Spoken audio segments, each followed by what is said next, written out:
Hello everyone, কেমন আছো তোমরা সবাই? আশা করি ভীষণ ভালো আছো। আমিও খুব ভালো আছি। নতুন ব্লগে তোমাদের সবাইকে স্বাগত জানাই। তো আমি যখন স্নান করে বাইরে বসেছিলাম, হঠাৎ করে দিদি আমাকে ফোন করলো।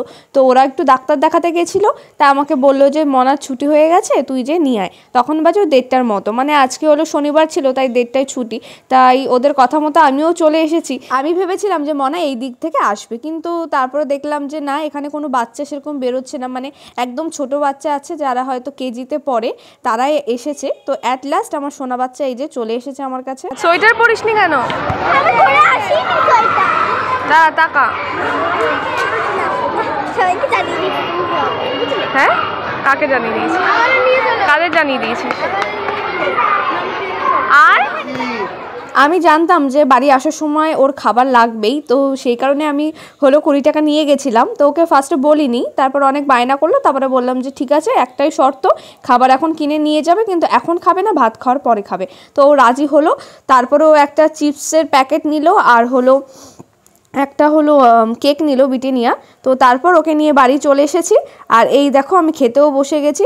তো ও এসে খুব তো খুশি যে বাড়িতে মাংস রান্না হয়েছে, তো তাই বসে খাচ্ছে। আসার সময় ওকে আবার বলেছিলাম যে বাড়িতে আজকে নিরামিষ রান্না হয়েছে। তো আনার পর যখন দেখলো যে মাংস হয়েছে, ও তো ভীষণ খুশি। তারপরে বললো যে ছদ্দিমানি তুমি আমাকে খাইয়ে দাও। ও তারপরে একটু ফোন দেখছিল, আর আমি এই যে মনাকে খাইয়ে দিচ্ছি। খাওয়ানোর পরেও একটা কাণ্ড ঘটেছে, ওনার পেট ভরেছে ঠিক আছে, কিন্তু মন ভরেনি। তারপর আমার কাছে বায়না করলো ফ্রেঞ্চ ফ্রাই খাবে। তো আমি তো জানি না যে কিভাবে বানাতে হয়। তারপর আমি একটু ইউটিউবে সার্চ করলাম, তারপর নিজের মতো করে আমি বানালাম। তো ফার্স্টে আমি এই যে আলুগুলোকে একটু লম্বা করে কেটে নিয়েছি ফ্রেঞ্চ ফ্রাই আকারে। তারপরে আমি গরম জল বসিয়ে নিয়েছি, ফার্স্টে একটু সেদ্ধ করে দিয়েছি লবণ আর হলুদ দিয়ে। তারপর ভালোভাবে ফ্রেঞ্চ ফ্রাইগুলো ময়দা দিয়ে আমি ভেজে নিয়েছি। যে এখানে লাস্টের যে কটা ছিল দিয়ে দিয়েছি, ফ্রেঞ্চ ফ্রাই এখানে হচ্ছে। আর তৌসিনীকে কটা দিয়ে দিয়েছি। তো চলো শুনি। ওই যে তৌসিনী খাচ্ছে। কেমন হয়েছে? খুব ভালো। তাই? একবার খাও। এটা আলু ভাজার টেস্ট লাগছে।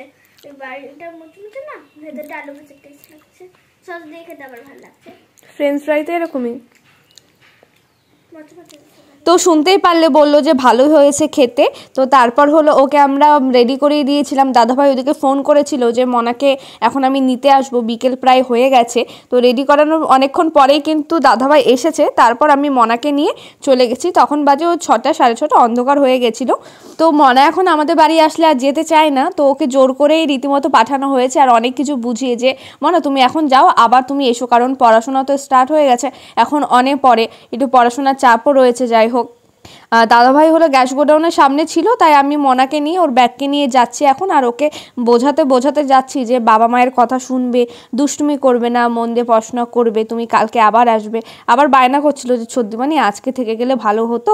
তাই ওকে বলছিলাম যে দেখো বায়না করে না, তুমি আবার তো আসবে। তো বোঝানোর পরে যে একটু রাজি হলো। আমাকে আবার বলেছিল যে দোকানে একটা খাবার কিনে দাও, কিন্তু বিকালবেলা অত কিছু খেয়েছে, তো সেই কারণে আমি আর কিছু কিনে দিইনি। এই দেখো দাদাভাই চলে এসেছে। তো তৌসিনীকে যে আমি টাটা করে দিচ্ছি। তো আজকের ব্লগটা এখানেই শেষ হচ্ছে। ভালো থেকো, সুস্থ থেকো, দেখা হচ্ছে আমার নেক্সট ব্লগে। টাটা।